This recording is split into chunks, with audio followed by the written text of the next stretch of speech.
Au château de Rouillac, dans le Bordelais, le percheron Titan est la vedette du domaine viticole. Il est devenu un acteur indispensable dans les vignes. Ses propriétaires sont des adeptes de la traction équine.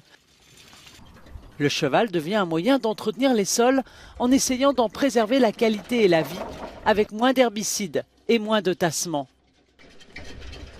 On a fait des petits calculs et aujourd'hui, avec près de 60% des chevaux de trait sur le domaine, on a réduit de 15% de nos émissions sur notre bilan carbone par rapport au tracteur. Regarde.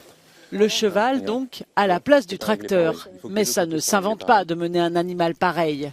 Rendez-vous donc à l'école du cheval vigneron en Gironde, au cœur des grands crus.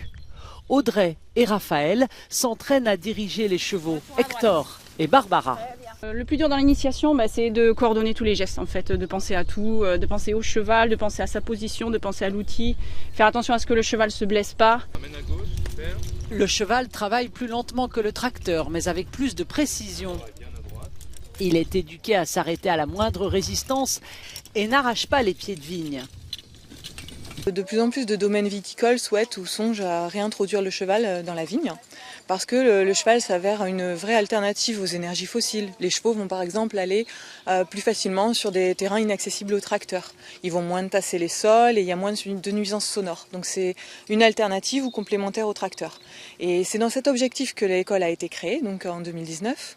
Et l'année dernière, en 2021, on a formé 40 personnes. Au moins 300 exploitants viticoles utiliseraient en France la traction équine. Allez, hop, oh.